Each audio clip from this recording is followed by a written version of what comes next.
உறவினர்களுக்கு சிறுநீரக தானம் செய்வதில் பெண்கள் முன்னோடியாக விளங்குகின்றனர் என்று ராஜீவ்காந்தி அரசு பொது மருத்துவமனை டீன் கனகசபை தெரிவித்துள்ளார்.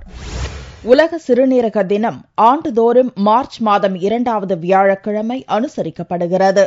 இதை முன்னிட்டு வியாழக்கிழமையன்று ராஜீவ்காந்தி அரசு பொது மருத்துவமனையில் சிறுநீரகம் பற்றிய விழிப்புணர்வு நிகழ்ச்சி நடைபெற்றது.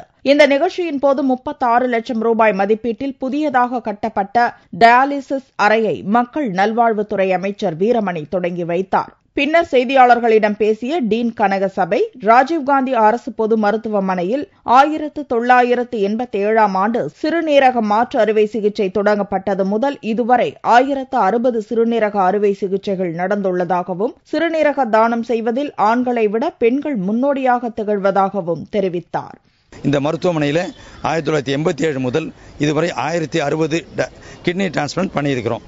இந்த சிறுநீரக நோய் எப்படி வருகிறது என்றால், கண்ட்ரோல் பண்ண முடியாத சக்கரை நோயும், கண்ட்ரோல் பண்ண முடியாமல் இருக்கும்போது பிபி நோயும், அடிக்கடி வலி மாத்திரை சாப்பிடுவதாலும் கிட்னி கெட்டு போகிறது. சென்னை ராஜீவ்காந்தி அரசு மருத்துவமனையில் சிறுநீரக பிரிவில் தினமும் 250 புறநோயாளிகள் மற்றும் 80 உள் நோயாளிகள் சிகிச்சை பெற்று வருகின்றனர்.